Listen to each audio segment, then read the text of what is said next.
All right, good morning, everyone. Welcome to Trauma-Informed Approach to Supervision.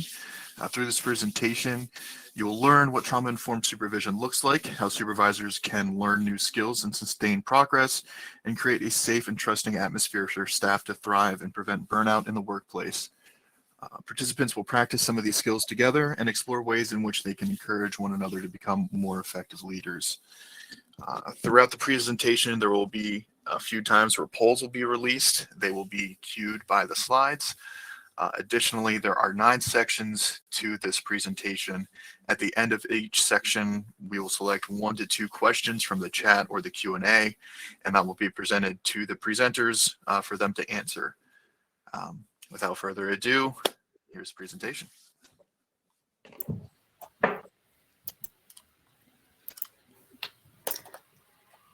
Good morning, everyone.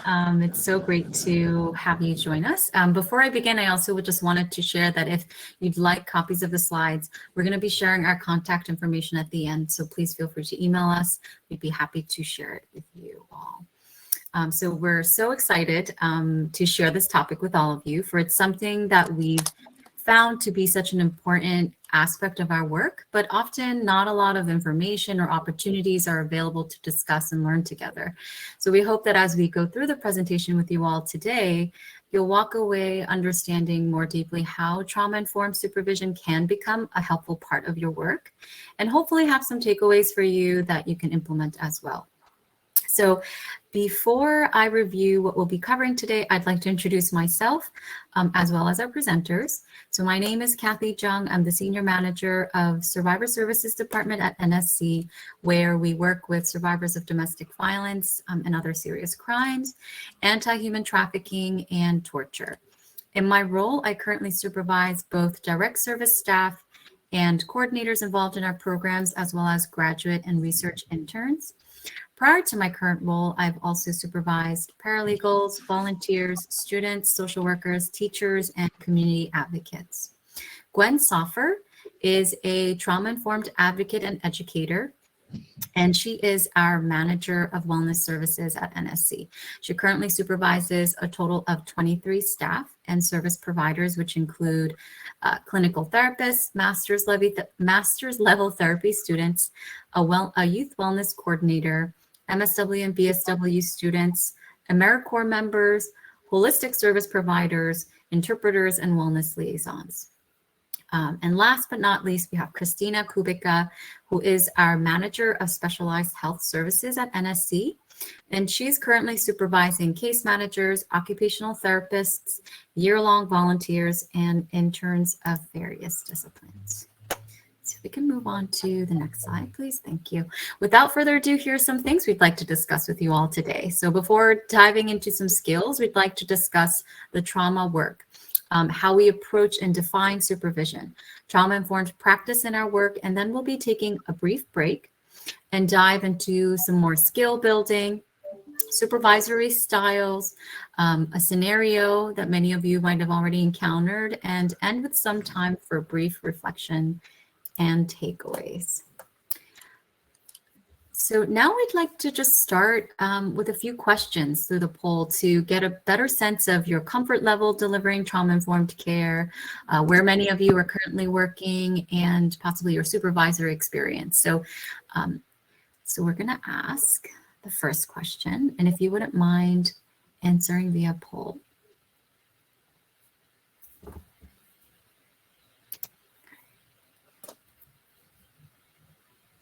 So we have the trauma-informed supervision. Okay.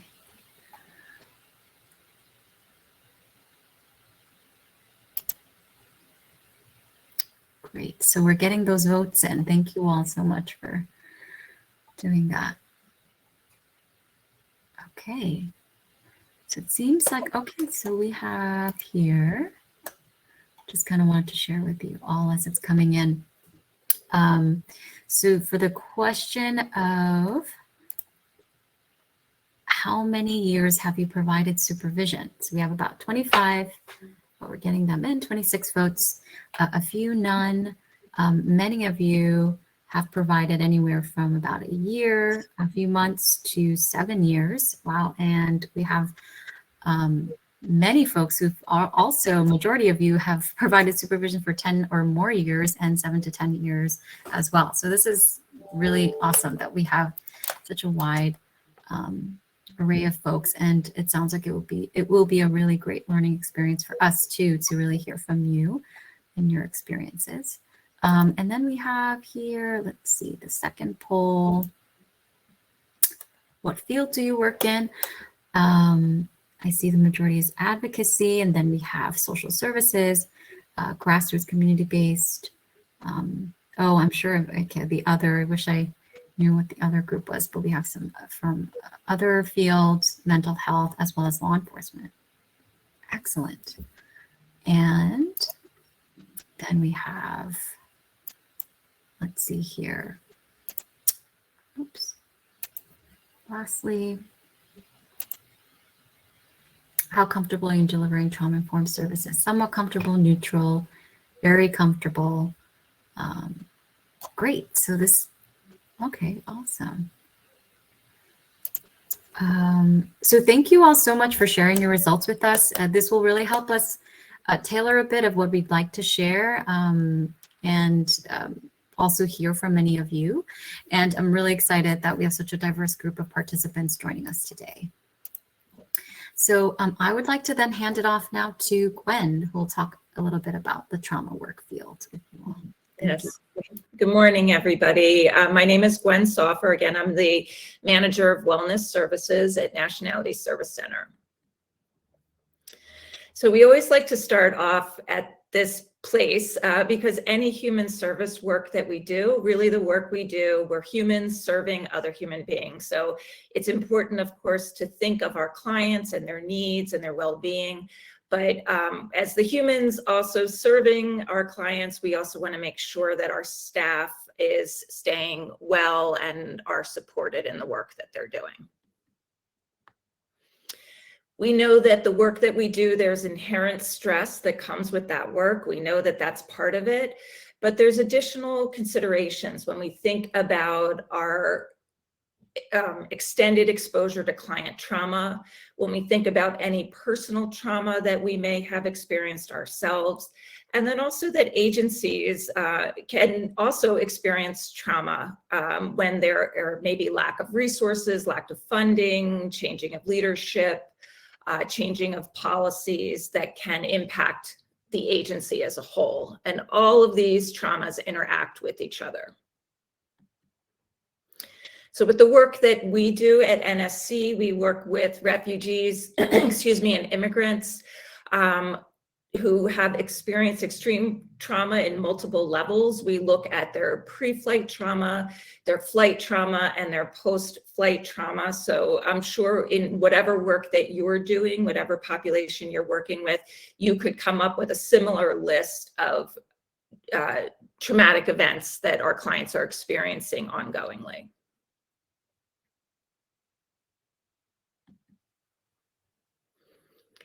When we think about trauma-informed or of supervision, supervision in general. So I know that one conversation that we have a lot at NSC is what exactly is supervision? So if you're trained as a social worker, there's a very kind of specific way we address supervision, but we have found that our colleagues that maybe were trained in different specialties don't have the same definition of what a supervisor is. So we like to think of this in broad terms. Supervisors, there's lots of definitions for it. There's multiple tiers to what we do. Our functions vary. There's lots of different levels. But that if we think about this in larger terms about how it affects our staff and our clients, we're really there to support our staff and make sure that they're receiving what they need so that they can continue to do the important work that they're doing. If we think in sort of larger terms about the types of things that we do, we educate, inspire, support, challenge, advocate, model, consult, and collaborate. We could probably add lots more to that list. In trauma-informed in trauma service work, this becomes even more important. And I highlighted the support here because I think most people in a supervisory role already educate and manage. But what we find is sometimes the support piece is lacking or missing. And that's a place where we believe it's really important to support our staff, and why we're presenting this today. So just some statistics, and even if we looked at our own agencies, probably these numbers would match pretty closely. 97% of people who work in the trauma field report that their clients have experienced trauma, of course.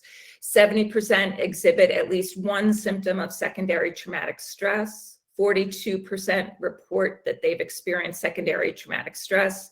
In a meta-analysis of 38 published studies, that the risk factor for secondary traumatic stress in the helping profession field is often correlated to heavy caseloads, the number of hours working, and working with trauma survivors with a lack of support.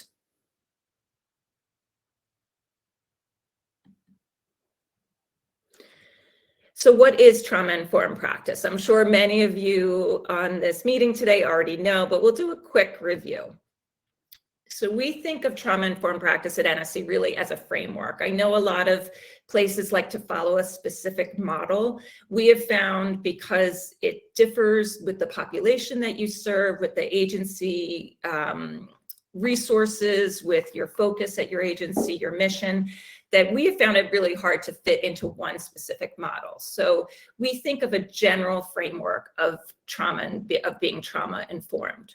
So to begin, we of course recognize that trauma is pervasive, not just within our clientele, but also just in the general population. We know that direct exposure to traumatic stories can lead to secondary traumatic stress. We know that systems and procedures can often re-traumatize our clients. And we know that it's ethical practice to try to minimize this re-traumatization for our clients. So the 6 core principles of a trauma-informed practice are safety, trustworthiness and transparency, peer support and mutual self-help, collaboration and mutuality, empowerment, voice and choice, cultural, historical, and gender issues. So these are general principles that we try to stick by when we are developing programming, when we're interacting with clients, but also we use this when we think about how we support our own staff.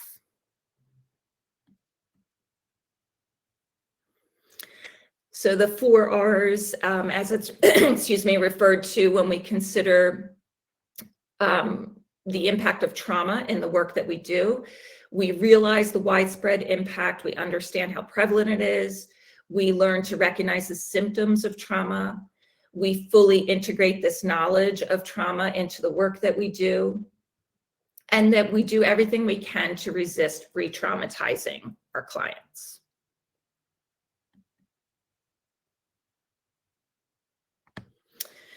So if you're not familiar with these terms, I'm sure you've heard them a lot, even just this weekend or this week. So we don't try to get really caught up into the difference of these terms, but these are terms that we hear a lot.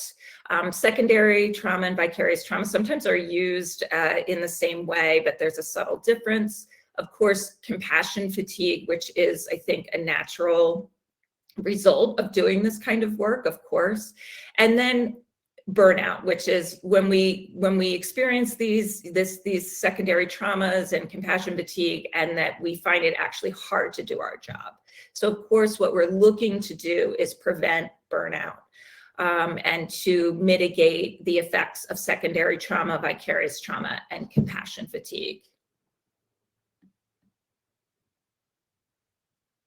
So how might this impact our staff's work or our own work? We could see how it impacts us physically, in our behavior, psychologically, and even in our relationships. So of course, everyone is different.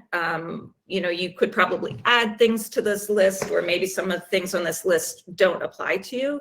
But if we all look at this, I'm sure we can figure, a few of these things at least that we have experienced because of the nature of the work that we do. And perhaps we've also seen these symptoms in the staff that we supervise.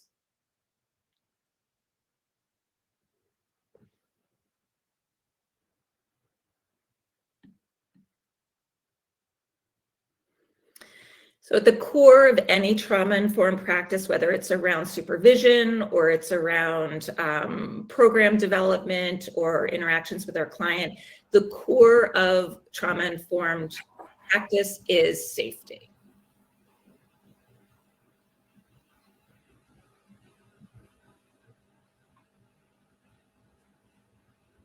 Great, so wonderful.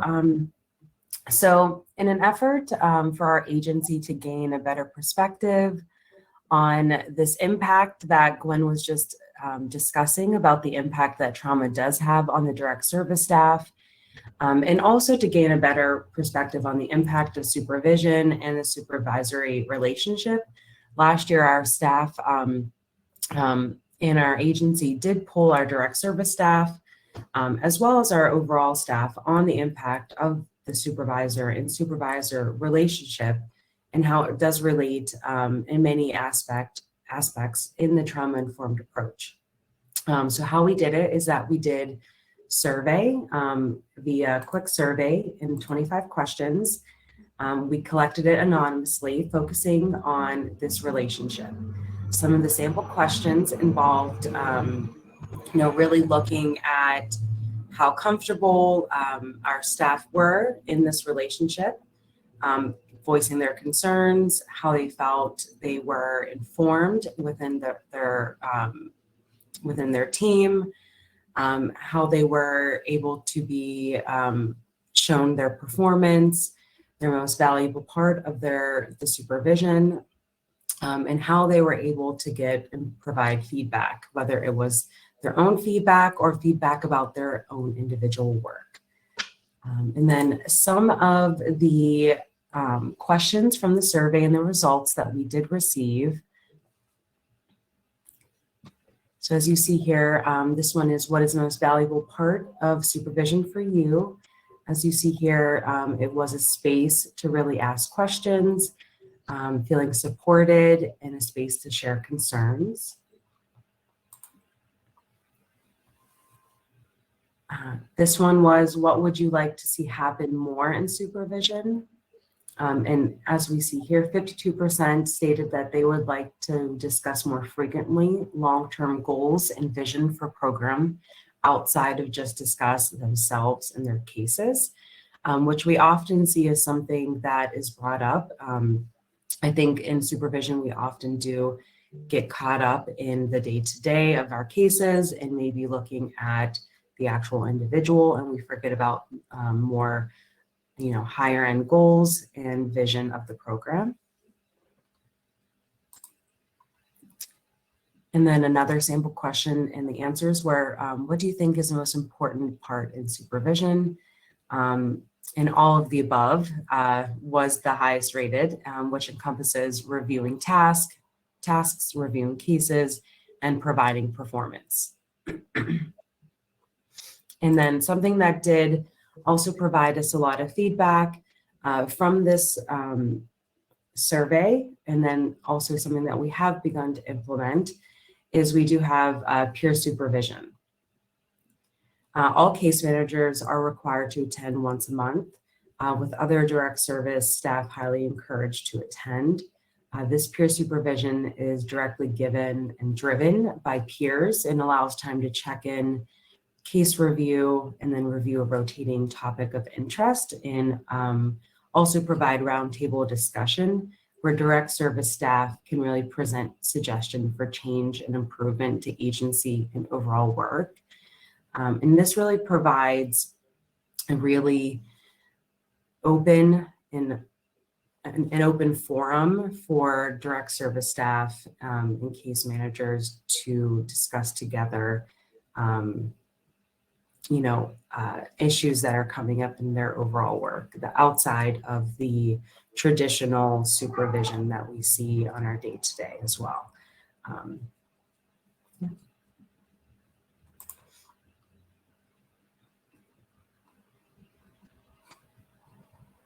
So defining trauma-informed supervision.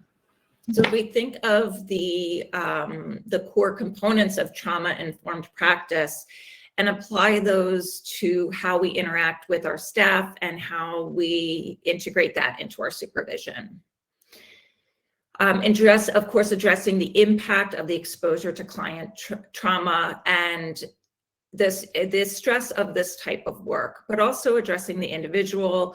Again, not getting into a therapy role in any way, but providing support around the work that we do and creating an atmosphere of safety, trust, choice, and collaboration.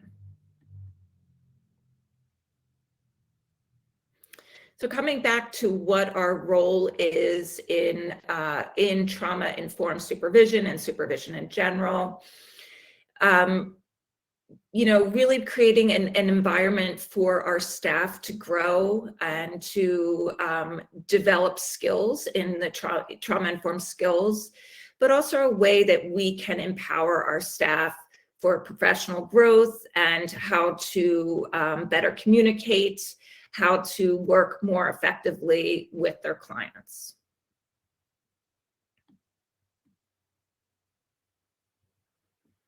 So why is this even important? The intensity of the work we already know, the exposure can lead to depletion. We all know that on this call, I'm sure. The depletion of staff, the quality of work life, this can lead to staff leaving, to high turnover. And, we, are really focused on staff retention, as I'm sure you all are. It creates a lot of disruption in the agency and for our clients and for colleagues when staff leave. We consider trauma-informed supervision as a protective factor in the work that we do. And the literature supports this. Support from supervisors and teams and coworkers. People demonstrate lower levels of secondary traumatic stress. Supportive supervision is often associated with decreased stress. Stress can be mitigated by support, including supervision and professional development. Trauma-informed supervision increases staff ability to cope effectively. So we have seen this in the literature that this is, in fact, a protective factor.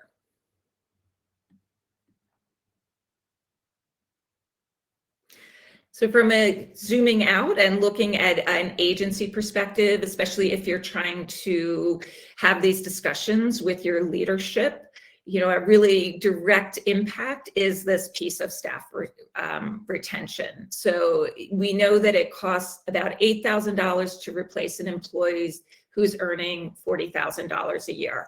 Between training and outreach and advertising and all of those things that go into getting a new employee, there is a financial cost to that. And beyond that, we know that it affects our teams. Our teams are often left short-staffed. Our colleagues may be overburdened by taking on tasks from that staff member who has left, and no one has replaced them as of yet. And most importantly, it affects clients when they have high turnover with the service provider that they're working with.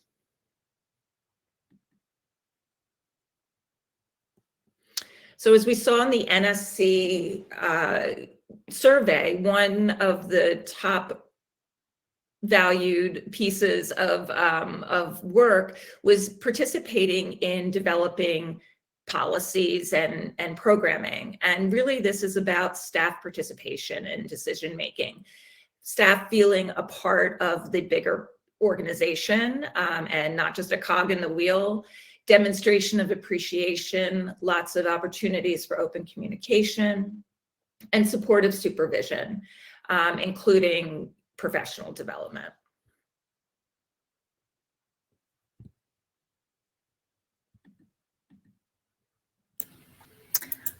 Okay, well, thank you, Gwen. So in this next part, I'd like to talk a little bit about creating safety in the supervisory relationship. And as many of you saw in Gwen's slide earlier, of a picture of a walnut, that safety must be established to function at our highest level, and I believe is really at the heart of a supervisory relationship.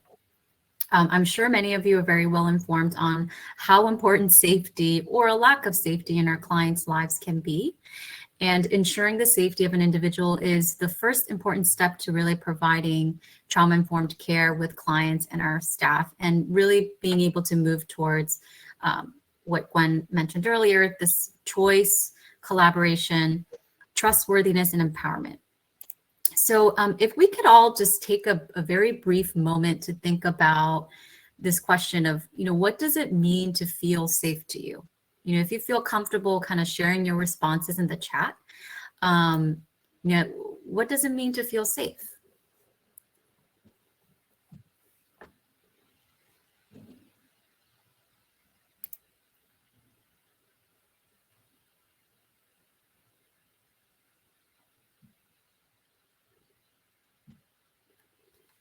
Okay, so we're getting some responses.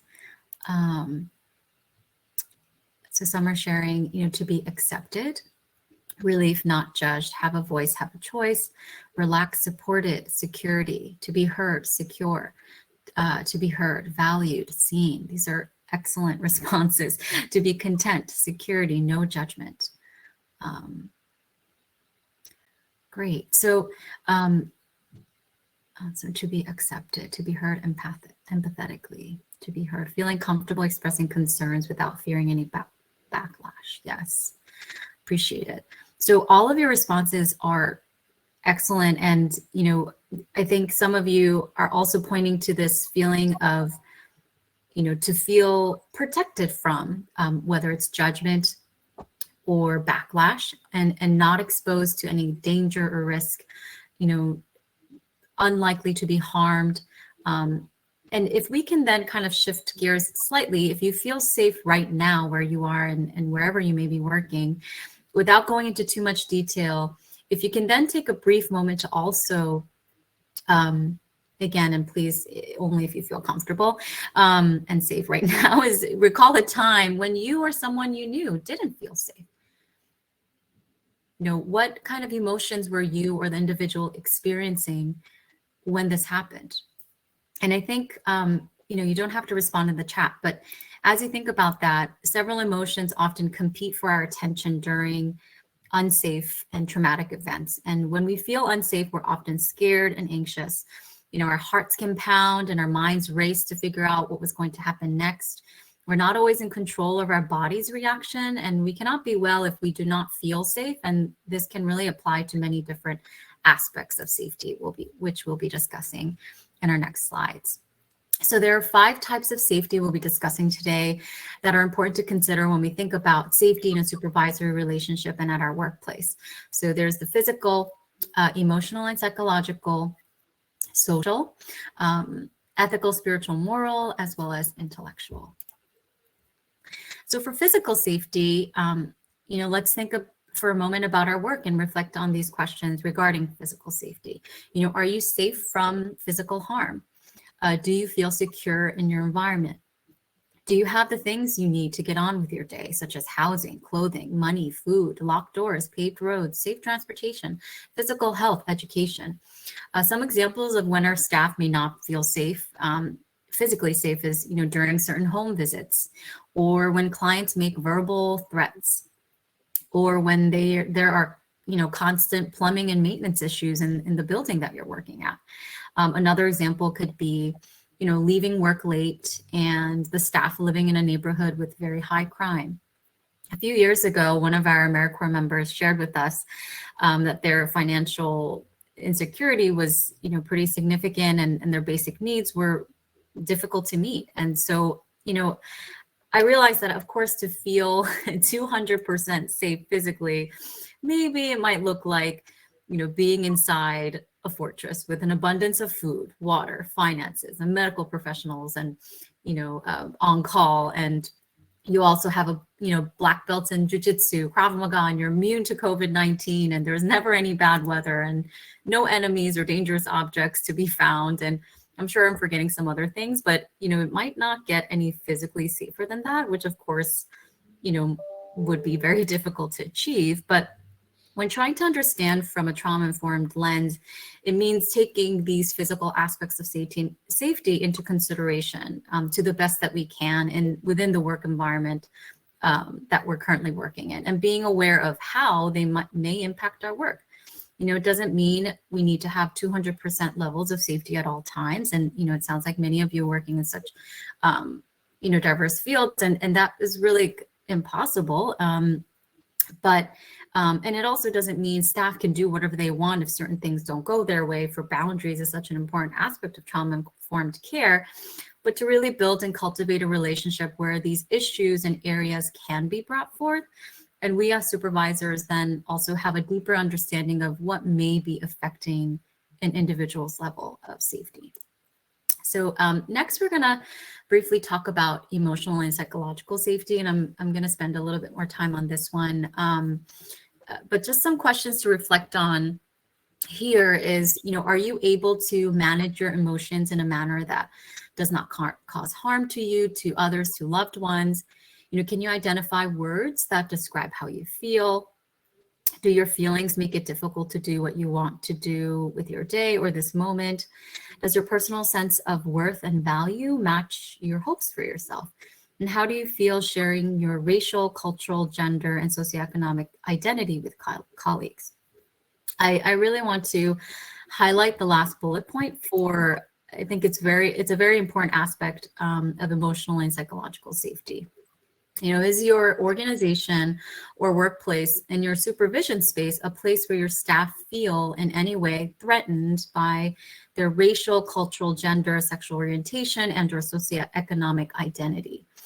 I know this is a very silly example, but just a real small example of that I can think of when I think about just my childhood, and I'm sure many of you may also relate, is, just going into that first grade lunch cafeteria experience, and of just opening my lunchbox. And I think now it's probably certainly more accepted. But, it was just something I grew up eating at home, and, rice and some veggies and eggs. And I just remember like the feeling that I felt of the glares, the side comments, and these are young kids, and just the shame and embarrassment that I felt of around that, and the lack of feeling safe enough to share a part of, my culture in this small way. And so, what kind of messages are we directly and indirectly sending to our clients? And just as importantly, our staff, sending a message, I think, of solidarity and that we stand with you goes deeper and beyond a plaque on a wall or an Instagram post. And though those are helpful to, of course, and important to communicate outwardly, what do our daily interactions look like with one another? How do we show up or not? Who can you see or not see? That's not a part of the conversations that we need to have or are already having. So, this emotional and psychological safety, and in the chats, many of you have also shared this feeling of being accepted, right? It is such a crucial, important in the workplace. And as leaders, I really believe it's our responsibility to ensure our workplace is more a space of refuge, especially during your team meetings, for example. Odds are someone you work with or someone you have, or maybe you yourself, was and will be affected by these issues and are dealing with intense emotions, long-lasting hurt, trauma, rage, and are often doing their best to hold it in and keep the workplace professional. And I think it's just really important that we do not become, just another place that threatens these identities, for example. And we can really do this better by expressing compassionate curiosity to understand different views and exercising empathy to ask better, deeper, more open questions and be vulnerable to really listen effectively. And we're going to talk a little bit about just some skills that we found to be helpful in a short bit, and sometimes people aren't ready to talk, and that's totally okay too. And I really just like this kind of phrase of how, we don't see things as they are, but we see things as we are. And I think this is really relevant when it comes to embracing our own emotional safety as service providers. The psychological and emotional safety, and this is kind of going to be my last piece before the next slide, is, can really go hand in hand. And it can also mean, being comfortable just being yourself at work. You're able to let your mind express itself naturally. You might not feel as worried about people mistreating or judging you for being yourself. You don't feel like you're going to be harmed because you have, you feel things like healthy self-esteem, self-confidence. It also means, you're able to kind of set aside the personal attacks, when they are made, and very emotionally charged words or actions that might kind of come your way, and being able to have more acceptance around that.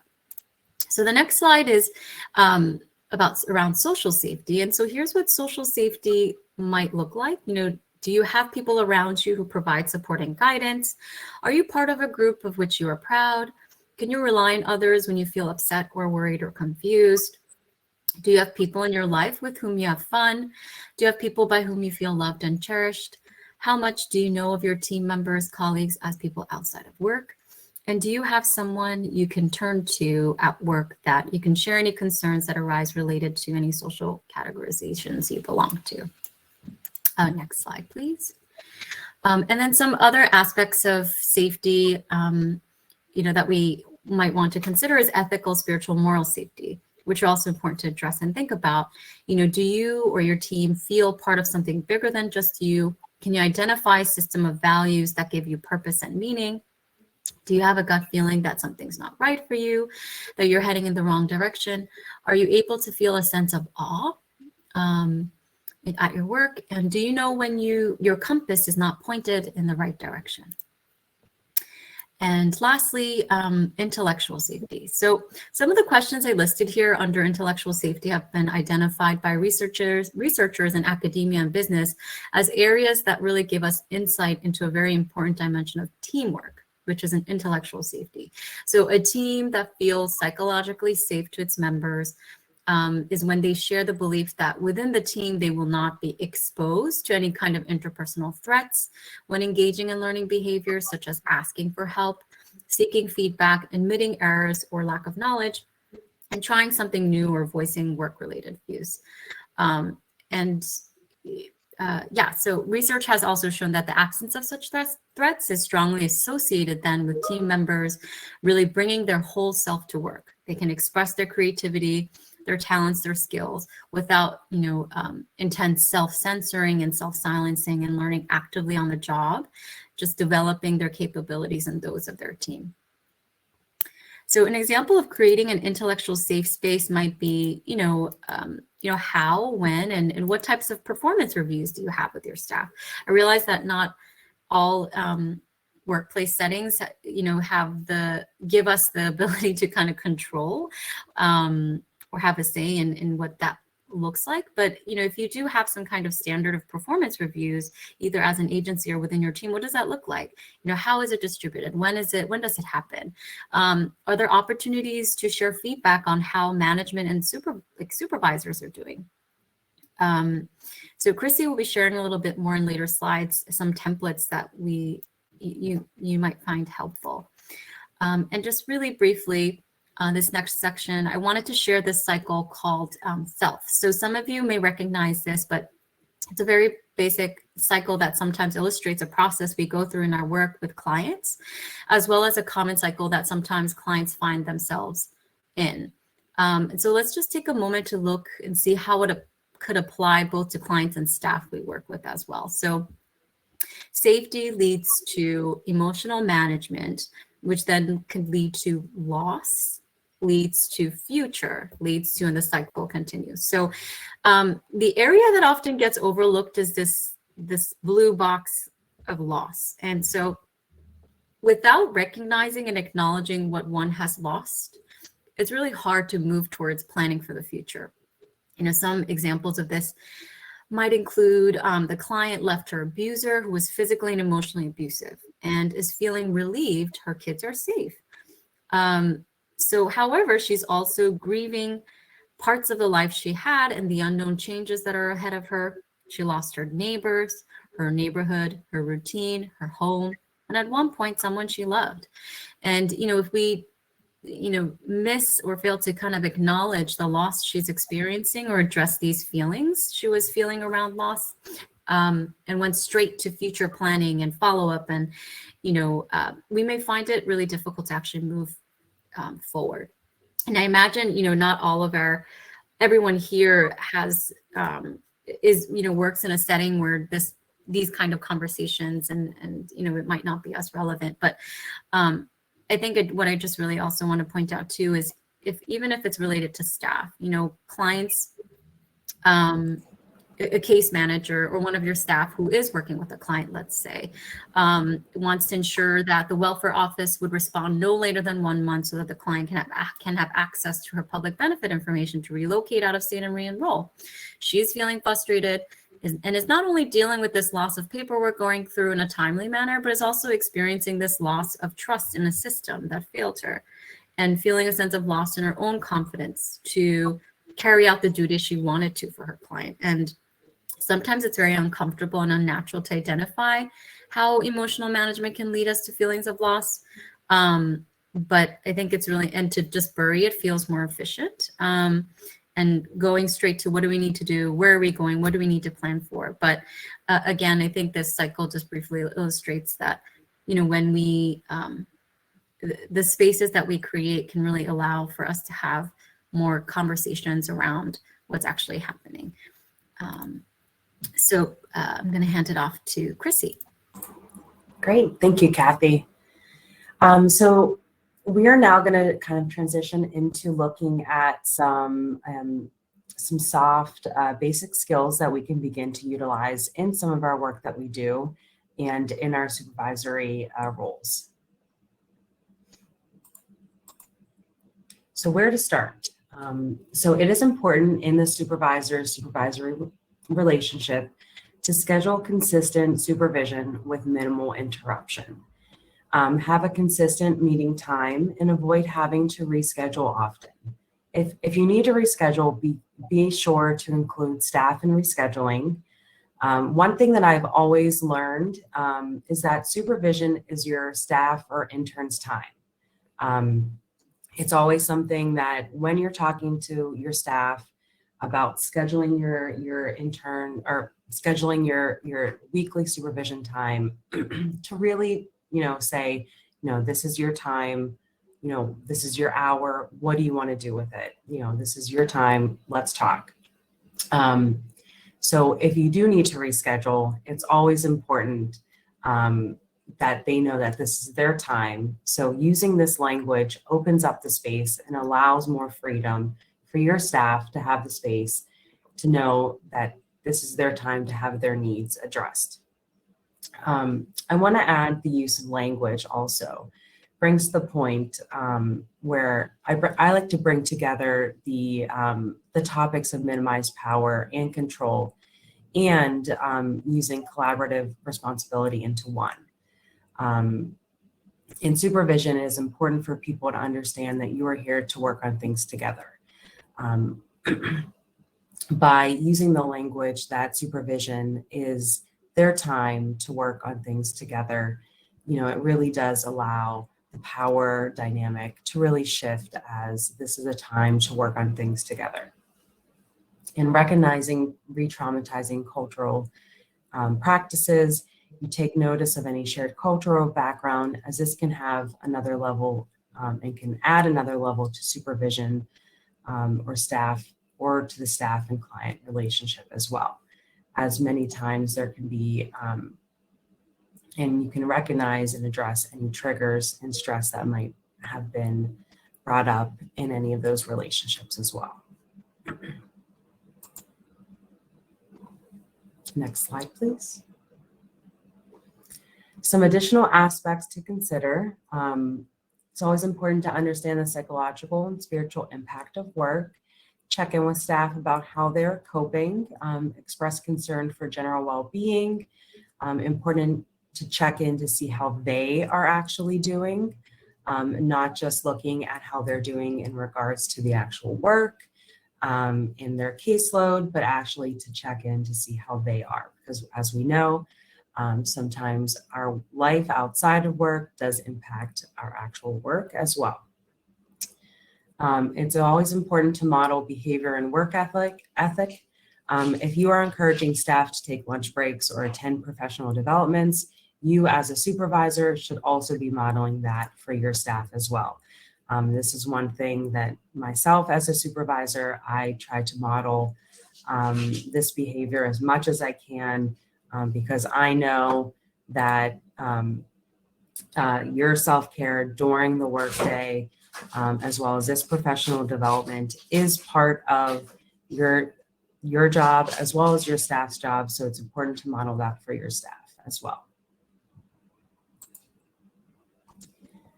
Help staff keep perspective. We can often get stuck in our day-to-day of our individual teams or programs. So remind staff of the bigger picture of the organization's mission and purpose. This can help staff just get sometimes revigorated in the overall work that they are doing and the overall purpose of the work in the organization, and the value of the organization places upon the work. Encourage staff to work in sustainable ways.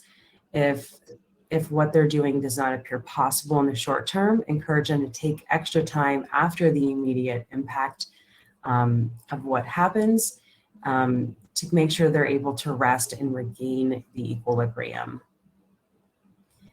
Listen to staff's suggestions, and also don't ask for feedback if you don't actually want to utilize it. A team cannot grow if everyone in it cannot. Something that's always important to know. And do not stigmatize vicarious trauma, and always encourage usage of wellness or mental health days if your organization has them.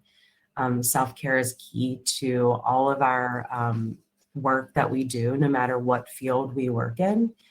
So it's very important to make sure we're not stigmatizing those in the work that we do, and especially making sure that in our supervision that we have with our staff, we're making sure to bring that up in conversation as well.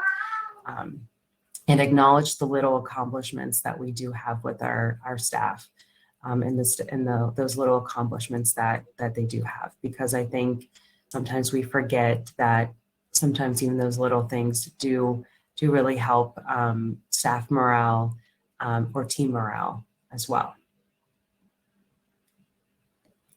Okay, and now we're going to have a 5-minute break to kind of just just regroup. So we will rejoin in 5 minutes. So let's say at 11:22. Chrissy, we also wanted to briefly check in with everyone to see if anyone had any questions they wanted to ask via, please feel free to unmute yourself, or if you wanted to type it in your chat or the Q&A. If anyone wanted to kind of stay or just briefly, throughout the presentation, please feel free to ask us. And we will certainly have a Q&A section at the end as well to answer any questions. And we'll be sharing our contact information as well. And we'd be happy to discuss with you further, but just wanted to mention that. But as Chrissy mentioned, we'll regroup at 11:22. And we'll still be here. So please feel free to ask away as well. Thank you. There was one question in the question and answer area. They wanted to know who all is involved in the model and who facilitates the session.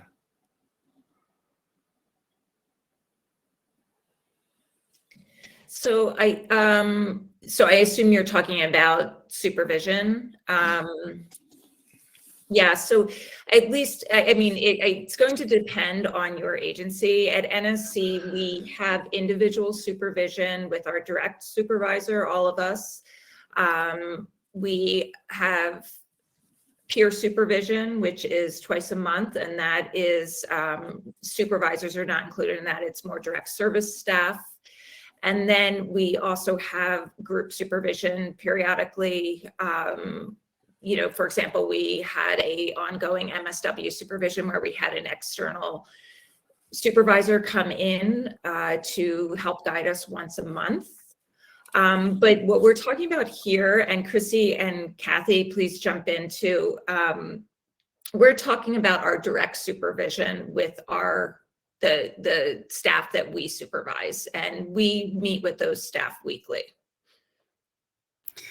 Yeah, and I think Jamie asked us this question, and I wonder if she was asking generally, but also she mentioned the idea of peer supervision, Gwen, and then possibly if we can share a little bit more about, what's involved in this peer supervision model and who facilitates these sessions, because I know you definitely have a lot of experience around how it was formed and certainly kind of who leads it and then where does it go. But oh yeah, sure, absolutely. So peer supervision, it went through a few different versions, but what we do now I think really works. So I wouldn't say that I facilitate it, but I am there to help guide the session a bit. And then when we're in the session, each staff member takes turns leading the session. So we typically start off with a check-in. We do case review. We started to implement a theme of a different theme each session, and the staff members lead that. They've taken turns leading that.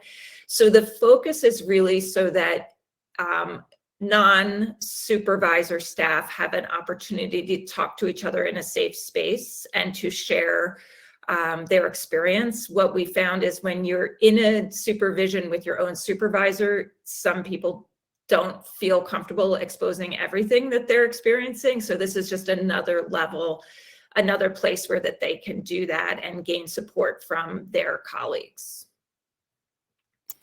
And I think what I love about, or, what I've come to really appreciate about peer supervision that, my staff have shared that they enjoy is, from the purpose of having Gwen, which has been really helpful is, one of the things that it's important is that no staff is there and then their supervisor is present. So the level in which it needs to happen it's pretty horizontal. And also the feedback when that, the case managers and direct support staff are then sharing, it kind of collectively, then kind of gets channeled up through you and others to incorporate into, let's say, some of the practices that we're doing, or some things that are forthcoming that people want more information about, or some struggles that staff have shared that gets channeled up to the larger discussion of, and then how then can we make some changes that need to happen, right, Gwen? Like that there are action steps that really follow from the peer support, and it feels more safe because then staff, it's not this one staff that shares a specific incident, which they certainly can, but actually we find that across departments, a lot of folks share common experiences, and then that points to a larger agency, possibly an agency issue or a protocol issue, or, and so that I found that, yeah, if there's any way for folks to, and we talk a little bit more about the peer supervision piece too in our later slides, but thank you for asking that question. Yeah, and Kelly, I'm glad you brought that up, because the part of the peer supervision that we call the roundtable is at the end, staff can offer suggestions, or maybe they have a concern about how something is being done. I'll give you an example of what a recent one. We had implemented a case manager training program, and we had required that everyone who had been at NSC 2 years or less was required to go. And some of our case managers who had been there closer to the 2-year mark in this roundtable said, this isn't really very helpful to us. We really know these things already. Is there a way that we could engage in higher level topics that still improve our work, but aren't these basic things? And it was like, well, that makes a lot of sense. And I brought that up to, our like larger supervisor, and then we changed that right away. So there have been other examples like that where staff have suggestions or concerns, and they might not feel comfortable bringing it up in a larger meeting. And I, always ensure people that I never share the name of the person who made the suggestion. So there's a real trust in that group. And there have been several things that have changed because of our staff recommendations.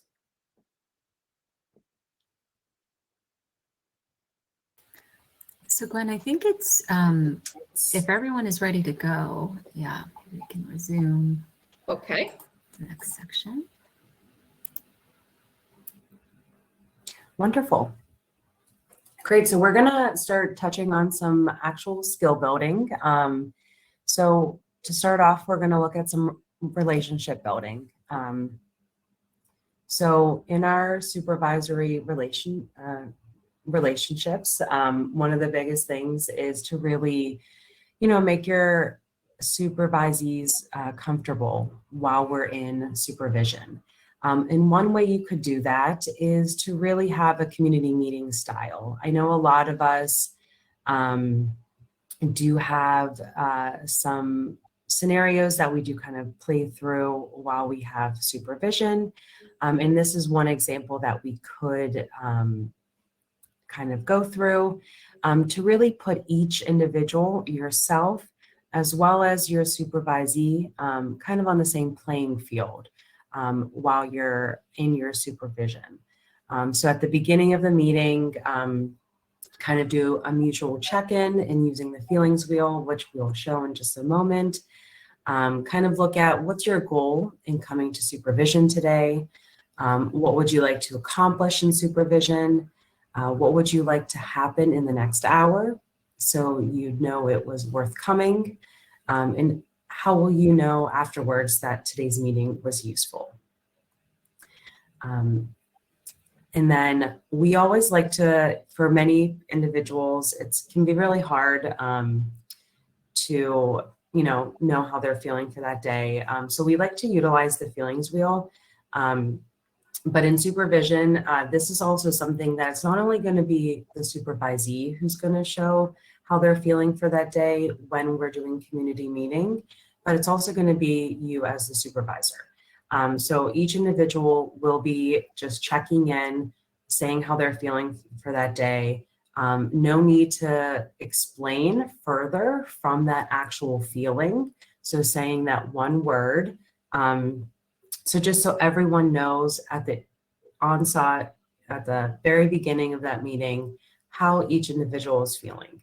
And it really does put each individual kind of looking at, kind of before what we were talking about, how when you're in supervision, so that each individual is comfortable and kind of putting each other on the even playing field so that your supervisor or your supervisee feels comfortable in that scenario, so that each person knows for that moment, for that day, where they're feeling at that very moment. So sometimes when you as a supervisor are willing to expose yourself, so let's say you're feeling very maybe inadequate that day. If you're willing to share that with your supervisee, that's really putting yourself in a vulnerable place. But knowing that you're willing to share that and really put yourself out there to, just say that's how you're feeling at that very moment, really allows you to have that that emotional response. Next, please. And so in the community meeting, many of you might be aware of it already. It's a very trauma-informed approach to not only individual meetings, but we use this a lot many times in team meetings. But we can also use many aspects of this in supervision. So, looking at it more of a larger team meeting style, but you can use elements of this in supervision, kind of like what I had shown 2 slides prior as well. But for community meetings, it really allows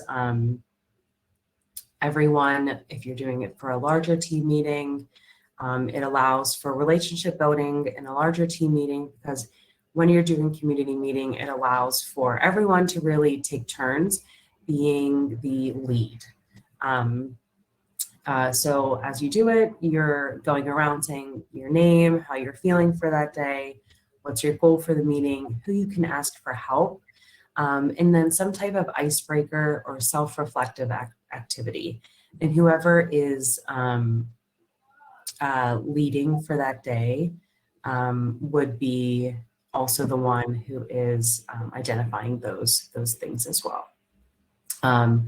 And some things to keep in mind is you do keep your answers brief.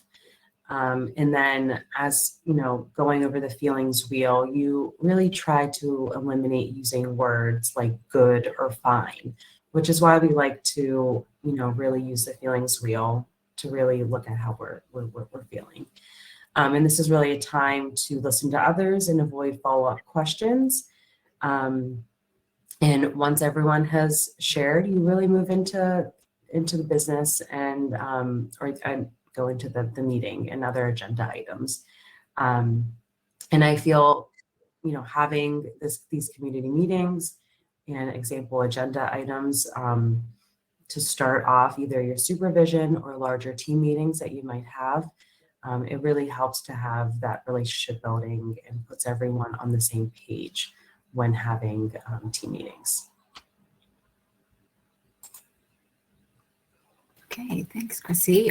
So another skill that many of you, I'm sure, are already, you know, practicing on a regular basis is, you know, listening for meetings, skill 2. So we'll go through some examples and scenarios of what some of these interactions might look like and the importance of listening for meaning. So during the middle of your meeting, incorporating active and reflective listening, empathic listening, and or listening for meaning could be a helpful tool you can use that can help strengthen a supervisory relationship and create that safe space. So attentive listening involves holding eye contact, maintaining good posture, nodding, mirroring the speaker's body language to show interest, allowing the speaker to complete entire thoughts. Reflective listening involves repeating and paraphrasing what the speaker has said to show that you truly understand what they are telling you. I imagine this can be applied to, you know, any kind of relationship really, but the next slide, please. And just a little bit more examples here. Avoid distractions. There are so many examples of distractions such as mobile phones, music, side activities that people are doing while you're listening or talking, giving feedback. You know, sometimes we ask questions to clarify certain points, to, you know, just make sure that we are really actually understanding. You know, listening really allows you to learn, to have relationships, to plan, to develop, to be part of something, to create, to think, and much more. So paying attention, you know, withhold judgment. You know, we might have feelings and judgments that are knee-jerk reactions that we have, but really withholding and suspending that, and reflecting, clarifying, summarizing, and then sharing back. And so in the next slide, please. So empathic listening, and also called active or reflective listening, is a way of listening and responding to another person, basically, that improves mutual understanding and trust. You know, we do this throughout the day, all the time, and it is an essential skill for third parties and disputants and among staff, as it enables the listener to really receive and accurately interpret the speaker's message, and then provide an appropriate response. And the response is an integral part of the listening process and can be critical to the success of, you know, mediating or negotiating and strengthening the relationship. So among its benefits, empathic listening can often build trust and respect, you know, enables the disputants to release their emotions, reduce tension, encourages the surfacing of information, and really creates a safe environment that is conducive to collaborative problem solving. So in the next slide, there are just some, it's just a really kind of simple formula, if helpful, and some examples of what reflective listening can look like. You know, it's important to remember to try and keep the focus on what the staff is experiencing and not how you may be feeling or reacting to what was just said. So an example of when to use this might be, you know, let's say after your staff has told or updated you about a client case, you can try to respond with something like, Oh, wow. It sounds like you feel confused about why the client decided to not accept the job at Crisco. And that being, just pretty much responding, indicating that you are listening and reflecting back what the person has said, or something like, I get the sense that you're feeling kind of frustrated when the client doesn't respond to your texts. Can you tell me more about that? Might be a question. Or what do you think could be happening? Maybe during one of your supervisions, when you're reviewing some of your cases, you might ask something like, what do you think could be happening or is going on through the client's mind? Really eliciting more kind of information from your staff. Next slide, please. And when referring to empathic listening, it means listening with intent to understand, right? So truly seeking first to understand and really understand, putting your own judgments and thoughts aside, and really, really letting your own thoughts go. And I think it's very difficult sometimes to do, and it's a different paradigm, especially this letting go part. Empathic listening really gets inside another person's frame of reference. You look out through it. You try to see the world the way they might see the world. And you try to understand how they feel. It's, what many refer to as this holding space. And and you listen with your ears, but you also, and more importantly, listen with your eyes and with your heart. You listen for feeling, for meaning, for behavior. You use your right brain as well as your left. You sense, you intuit, and it can really be a powerful tool of communication, allowing the other person to feel as though they've felt heard, seen, listened to, what they just said, and that you understand. Responses such as, I'm listening, I'm here. Wow, that sounds really heavy. Or sometimes just no words and just silence. I know silence can sometimes be really awkward and uncomfortable, but oftentimes it's hard, but there are no words. And just to stay in that space with someone can make them feel seen and heard.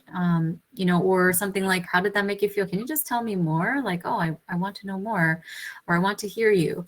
Dismissive listening phrases can sound a little bit more like, it could be worse. Oh, and I'm sure all of us have said this at some point. I know I have. Could be like, it could be worse. Oh, don't be upset, or you'll be fine. The same thing happened to my friend. And oh, you should read like this, which kind of conveys more of the I want to fix you. And I think we can share responses like that, but it's important to keep in mind, when and if that's something that was then asked by the person who you're listening to. So next, we're going to go to Gwen. Great, thanks, Kathy. So really at the core of trauma-informed practice and trauma-informed supervision is reflection and self-awareness. So I always love this quote: we do not learn from experience, we learn from reflecting on experience. So of course, all of us have made mistakes, have taken a sidestep, a misstep, but what's really important is to have the skills, the self-awareness to reflect on those experiences and move to do things differently in the future.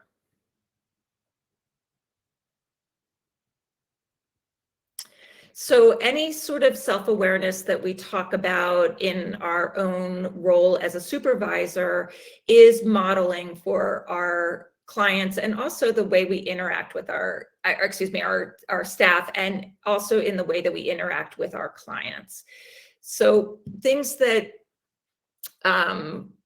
we may consider are, reflecting back to our staff, really using those kinds of almost like motivational interviewing skills that we'd use with clients, and using this also with our staff, trying to dig a little deeper. Using phrases like, I'm impressed with the way you handled that situation. It's interesting how the client responded when you said, how did you know that might be a useful direction to take? So these are the types of phrases that you might use in your trauma-informed supervision. Other questions listed here, and again, these we'll be sending out this PowerPoint. If you're interested, you'll let us know so that you can, look at these questions more carefully and see how you might incorporate them into your meetings.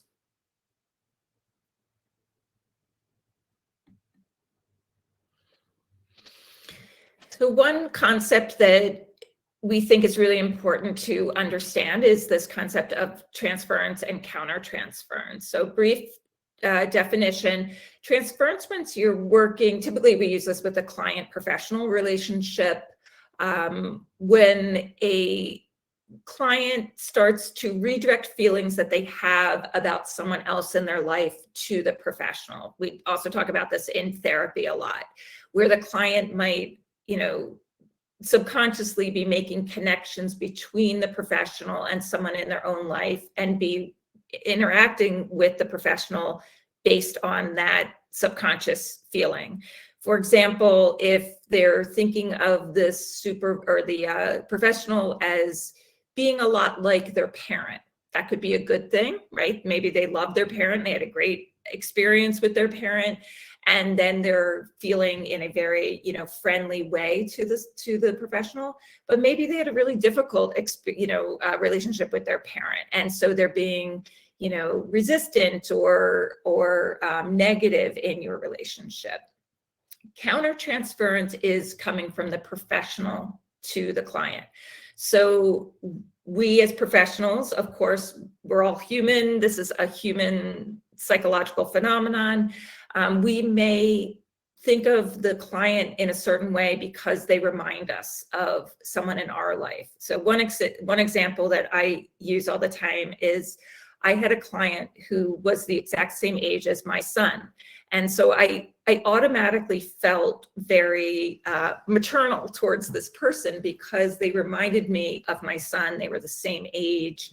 I couldn't imagine my son being in the situation that this client was. So it made me really caring about the client, which is on the surface not a bad thing. It's not that these are good or bad, but we need to be aware of them so that we're not interacting with a client, or in this case, even with our staff in a supervisory role, in a way that's mimicking some underlying feelings that we have in our own life. So it's really about self-awareness and understanding that these interactions happen between people, and that we want to be aware of them so that they don't impact how we are responding professionally.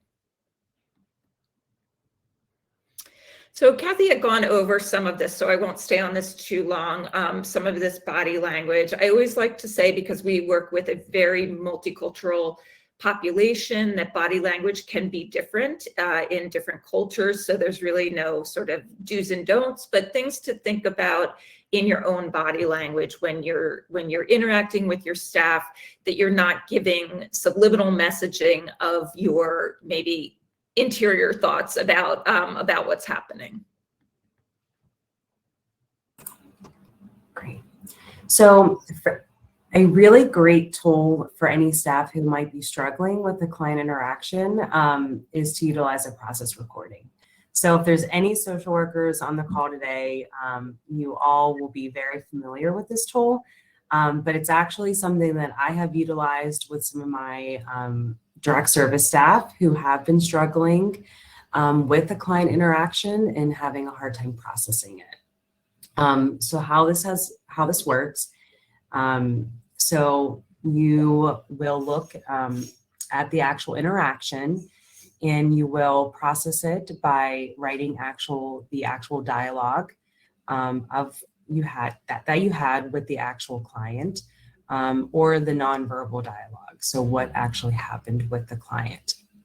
You then write your own internal feelings, responses, or triggers to certain points within that interaction. This allows us to look back at this interaction more closely, to understand how we felt, and possibly to understand why or how we responded to a way, and to identify any change that we may have for ourselves in the future. Like I said, I have utilized this tool with staff who particularly have had a very difficult interaction with staff and have had a hard time processing it through words, maybe in supervision or in peer supervision. So I really do think it has been a good resource for a lot of those individuals who might have a harder time processing in various different other ways and outlets. And I know for social workers, it might trigger us from when we were in school, but really can be a great tool for a lot of newer staff who might be newer to our agencies, newer to the case management work, or newer to a lot of the trauma work that we do.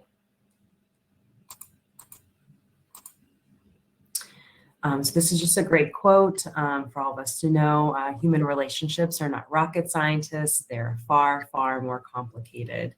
It's just something for all of us to recognize and remember, and that for all of us to remember that we do need to make sure we are processing through a lot of this work that we are doing. Great, so I'm gonna just briefly touch on not so much supervisor styles, but looking at where we're at in our supervisor styles, because as we know, we are all at different points of where we are in our supervisory roles as well. So as I said, it's really important for all of us to know where we are in your own process, and also to know where we're at and where our staff are in their process as well. Because this interaction will guide not only how maybe your style and how you're supervising your staff, but it also might be different on how they might be as well. So when you're looking at, sorry, Kathy, Chrissy. So when looking at styles as a supervisor, one thing to be aware, like I said, is where you fall in regards to your own trajectory as a supervisor. Are you new to a supervisor role? Have you been doing this for a while? Or are you someone who is grounded in their ways, but always looking for new ways to effectively supervise? Then on the other side, where is your staff on their path in their position? Are they new to their position or field? Have they achieved a level of expertise? These are points are very important when looking at your own supervisor style, but also can help you and your staff understand needs and supervision. So as we look at this line and this path, if you're a supervisor that is new, or have you been doing this for a while, but if you're a supervisee, have they been at the field, or have they been at your agency for many years? They're an expert in their work already, but you might have just started. They might not need a lot of that day-to-day operational feedback and needs. So maybe they still struggle with a lot of the trauma work and things like that. So this is where really looking at tailoring the supervisor, tailoring the supervision to the actual need of the supervisee. And this is always something that we need to look at. Each individual supervision may need to look different per each individual supervisee sometimes. And this is always something we need to reflect upon for each of our own supervisees that we have. Not all supervision is going to look exactly the same for each individual person as well. Thank you, Gwen. Sure. So this is an agenda template that we developed, and you could certainly alter this to apply to the work that you do. Sometimes we find that supervisees can come into supervision and maybe not have everything in their mind that they're looking for. And the same for supervisors. Sometimes we're, not quite sure where we're headed in the supervision session. So this gives some structure to this and a way of remembering and even documenting what has been talked about before. We also use this during the times of the year where we're doing any sort of evaluation of staff. It's a great way to pull this out and really look at what we've talked about in the past, so that you can be really specific when you're completing any sort of evaluation.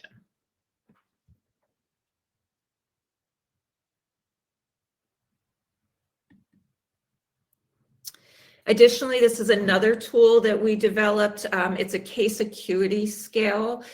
And the reason why we developed this was we were hearing from staff that as many people experienced, maybe felt like their caseload was too heavy. And as a way of us understanding as supervisors, but also as a way of staff understanding their caseload, we developed this tool that allows us to identify clients as high need, medium need, or low need clients. So if someone has a high caseload, but many of their clients are in that yellow or green, it's different than someone having the same number of clients and them all being in red.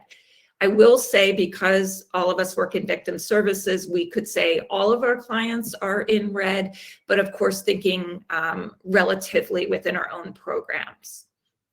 In the bottom section where it says case manager self-reflection, this is a way for staff to consider, how much experience they have in training, what their comfort level is working with different situations, and how much support they have, if they have interns to help them do their work, if they have other staff members that share the load. So this is something that we encourage our staff to do with their supervisees periodically, so that they can really see what's going on in their caseload and not sort of analyzing everybody under the same framework, since people are coming in at different levels. Just another example of a supervision session or style. You can build in community meeting, like stated earlier, at the start of each supervision session. Identify goals for the supervision session at the start. This can be the agenda one person brings, or the standard checklist, like Gwen has stated before. When speaking of cases or issues, be sure to discuss areas of safety that are impacting the case. Explore the emotions attached to the scenario, or for both the client and staff. Ask each other if issues of loss are impacting the scenario, and what are the goals for the future? What are the plans for next steps? What may growth for this particular client and or for you look like as well?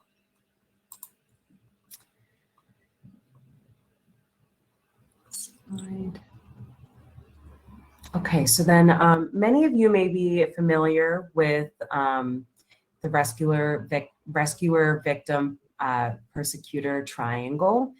It's very normal to move among these three roles, and very normal to identify with more than just one than the other. And many times to normal to find yourself in the same spot again and again. So we often see ourselves, we often are very used to seeing this triangle, but I'm actually going to focus more on this next slide, actually, because we often in our trauma work like to look at the CCT triangle, which is actually the coach, transformer, and challenger. Take on a new role, reframe the role in which you find yourself, reframe the role in which you find others. And often looking at consider to the connections the three spots have to each other when looking at in regards to the trauma lens, especially. Consider working together as a team to resolve conflict. So as we look at ourselves as a case manager, a supervisor, and also, as a case manager or a direct service worker or a supervisor, where in the terms of where we are with ourselves, with our staff, where and how we really move from place to place when we're in that relationship. Consider working together as a team to resolve conflict and really move kind of streamlined from spot to spot to really rewrite the script. A little bit more streamlined. Okay, so I just realized that we're kind of running short on time, so we're going to quickly try to do this poll. We have a follow-up poll we wanted to ask our participants who are still with us. If at all possible, if you can answer as honestly as you can, how receptive would your agency and setting be in incorporating a trauma-informed supervision model? So if you wouldn't mind just taking a moment to answer that for us.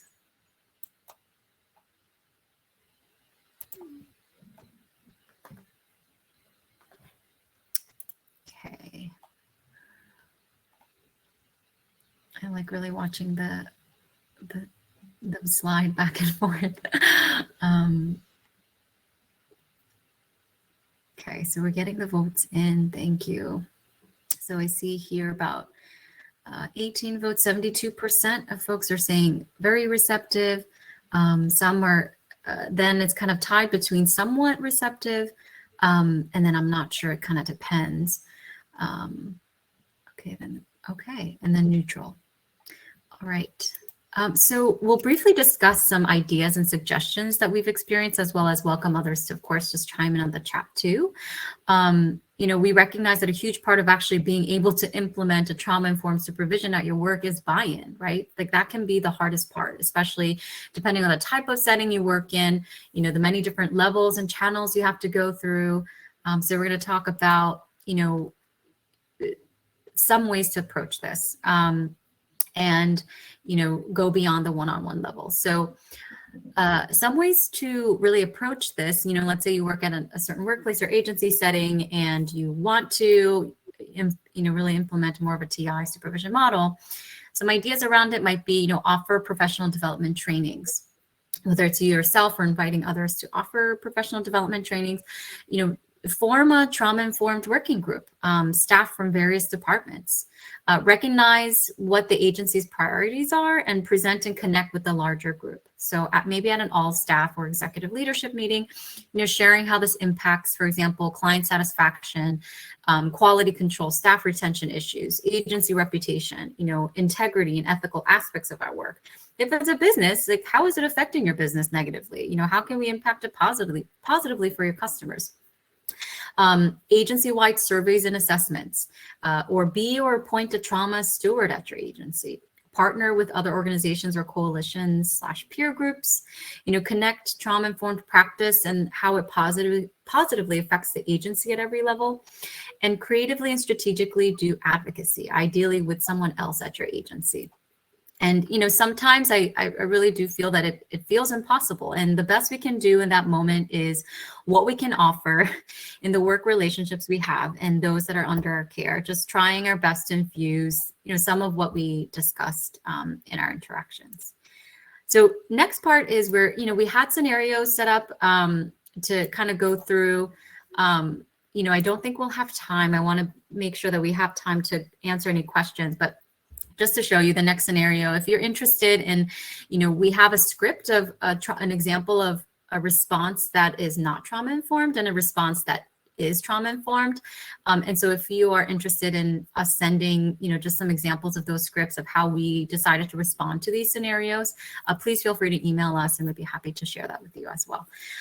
So let's move on to part 9. Okay, so supervisor self-reflection exercises. You know, just in the next slide, addressing your own trauma is a service to you and your staff. And I know we mentioned modeling before, but sometimes that can be the hardest to do. And, you know, but really is most often the most important as leaders. And we've heard it bazillions of times, wear your own oxygen mask first. You know, just some questions to reflect on are, what are some things you do well in your workplace to really help lessen the impact of burnout, stress, compassion, and fatigue on your staff? And it can be any, you know, small and larger things and goals. What are some things that you then could do better to help lessen the impact of burnout, stress, compassion, fatigue on your staff? And just some final tips and tools, you know, we wanted to mention peer supervision groups, leadership groups. So earlier we were kind of mentioning then just the different levels of you know, how we get support. I think sometimes leaders are people who are also managing other staff. You know, really it's even more difficult because we are not getting the same kind of support. But finding peers or other colleagues who can, you know, really kind of support you in your workplace, or you can support one another. Supervisor surveys, you know, supervision agenda sheets, case acuity skills, modeling. And this kind of last slide is, you know, we'd like to end with this quote from Dr. Maya Angelou. You know, I've learned that people will often forget what you said. People will forget what you did, but people will never forget how you made them feel. So we have our contact information in the next slide. So please feel free to email any one of us. We work pretty closely together. So we can definitely reach out, send you the slides, send you any additional material, the scripts of the scenarios. And we just love to hear from you. So I hope you reach out to us. And just wanting to also then share some slides of references that follow for the end of resources. And we also just wanted to leave, oh man, sorry, it's 1 minute left, some time for questions. Does anyone have any pressing questions that they wanted to share with the greater group that we can answer? Let's see the chat box here. Nothing new in the Q&A section, and it seems like the chat is just thanking you for the presentation. Okay, so I'm going to so we can just say our final Fantastic. slides. I'm Okay. going to, at this point, end the broadcast, and I guess we'll get prepared for the next one. Well, thank you all so much. This is for having us, and we really hope you'll reach out to us so that we can share the slides and any other information. Fantastic. Thank you very much for your time. Thanks, everyone. Bye.